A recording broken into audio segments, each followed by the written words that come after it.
Guys, तो private और compartment repeated पत्राचार स्टूडेंट्स के लिए बहुत बड़ी अपडेट आ रही है। अभी तक जो भी हाई अथॉरिटीज़ थी, सीबीएसई थी, फिर मिनिस्टर्स थे, वो लोग प्राइवेट और कंपार्टमेंट के प्रति चुप्पी मार के बैठे हुए थे। यानी हम लोग लगातार ट्वीट कर रहे थे, अपनी प्रॉब्लम को बता रहे थे और वो लोग कोई रिस्पॉन्ड नहीं दे रहे थे।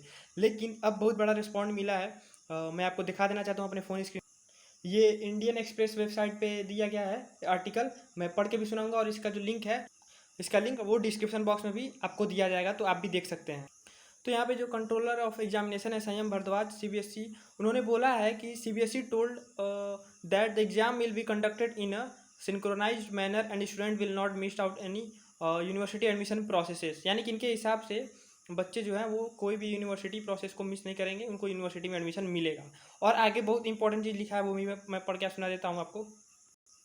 Another private category student Saurabh Kumar from DAV school sector 6 Bokaro Jharkhand said that, एक सौरभ कुमार नाम के स्टूडेंट है, उन्होंने आपकी तरफ से आवाज़ उठाया है कि CBSE did not inform about the exception of provision while announcing the cancellation that is decision that private candidates will have to appear for exams was shared 15 days after PM Modi has originally announced the cancellation of exam for around 2 weeks. We believe that our exam were cancelled and we started preparation for entrance. Though the board is contracting PM Modi announcement will we still have no clarity over the exam schedule. We have started getting calls from college for admission. If we get our results after November, our whole year will be wasted. This is a clear indication that the regular student will get ahead in life and career, said that the 19-year-old Saurabh, adding that private candidates should be evaluated based on alternative policy.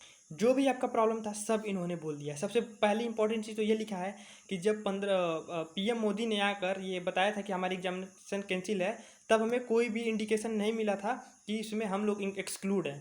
सबको लगा था कि हम लोग include हैं और हम लोगों ने इसकी प्रिपरेशन छोड़कर हम लोग अपनी आगे की एंट्रेंस की प्रिपरेशन स्टार्ट कर दी थी। लेकिन अब हमें जाके बताया जा रहा है कि अब हमारी भी एग्जामिनेशन ली जाएंगी और रिजल्ट के हिसाब से अक्टूबर नवंबर में अगर हम लोग को रिजल्ट मिलेगा तो हम लोग का एडमिशन प्रोसेस कब स्टार्ट होगा और क्या तब तक कोई सीट खाली रहेगा कॉलेजेस में। इसका मतलब यह है कि हम लोग का पूरा साल वेस्ट होते जा रहा है। तो इस पर जो है सीबीएसई ने रिस्पॉन्ड किया है, वो भी मैं पढ़ के आपको सुना देता हूँ। तो लिखा है कि Bhardwaj on devising a marking scheme for these candidates said that the board does not have appropriate data to promote these students since these students are only registered for exam. They are not evaluated for internal assessment or project. Regular students are being promoted based on all the assessment conducted throughout the year and past 2 years performance, he added.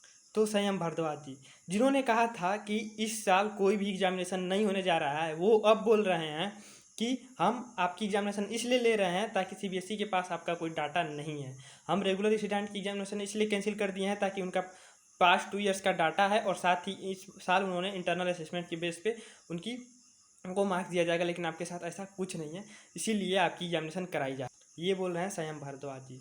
और जो अगर हम लोग का PIL accept होता है, जो Mamta Sharma ma'am ने फाइल किया है, तो हियरिंग भी होगी सुप्रीम कोर्ट के थ्रू, तो वहाँ पे भी सीबीएसई यही बात रखने वाली है कि हमारे पास आपका डाटा नहीं है। तो हमारे पास ये आंसर है और हम ये आंसर कर सकते हैं और मैक्सिमम ट्वीट भी आप कीजिए यही आंसर करके कि बेशक आपके पास हमारी कोई डाटा नहीं होगी क्लास 12 की, क्योंकि हम ना स्कूल गए हैं और ना ही कोई इंटरनल एग्जाम दिए हैं, लेकिन पास्ट 2 ईयर्स के डाटा तो आपके पास होंगे ही हमारे पास, आपके पास क्लास 10th और क्लास 11th की। तो क्या कोई अलग से क्राइटेरिया नहीं बैठाया जा सकता हमारे लिए? रेगुलर स्टूडेंट्स के लिए इतनी सारी टीम्स बैठाई गई हैं, इतने सारे एक्सपर्ट्स बैठाए गए हैं, हर एक छोटी छोटी चीज़ को नोटिस किया जा रहा है, तो क्या हमारे लिए एक काम नहीं किया जा सकता? ये आंसर हम लोग कर सकते हैं। आगे पढ़ के मैं बता दूंगा आपको। CBSE private students are also demanding that they should either be evaluated based on the average of marks that they scored in all the other papers as a regular candidate और on the basis of their performance in class 10th and class 10th. Saurabh added that the CBSE class 12th evaluation policy has also indicated that regular students should be given grace marks wherever possible.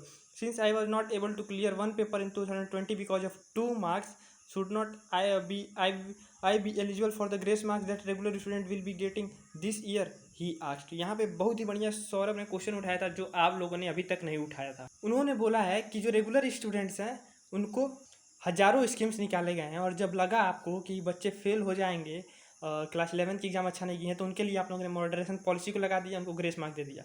लेकिन मैं जो सिर्फ एक subject में 2 marks कम आने की वजह से मेरा कंपार्ट लग गया और मैं प्राइवेट का स्टूडेंट बन गया, तो क्या मेरे लिए ग्रेस मार्क्स नहीं लगा सकता है सिर्फ 2 मार्क्स के लिए?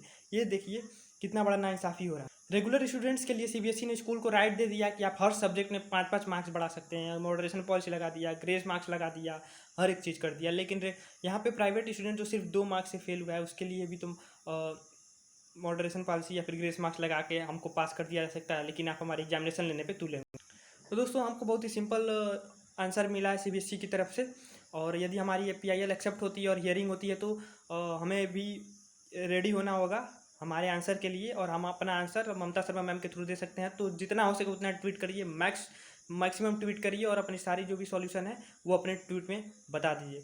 तो जैसे ही कोई भी अपडेट आएगा मैं तुरंत वीडियो बना के उसका अपडेट आपको दे दूंगा। बने रहिए हमारे चैनल पर नया है तो सब्सक्राइब जरूर कर लीजिएगा।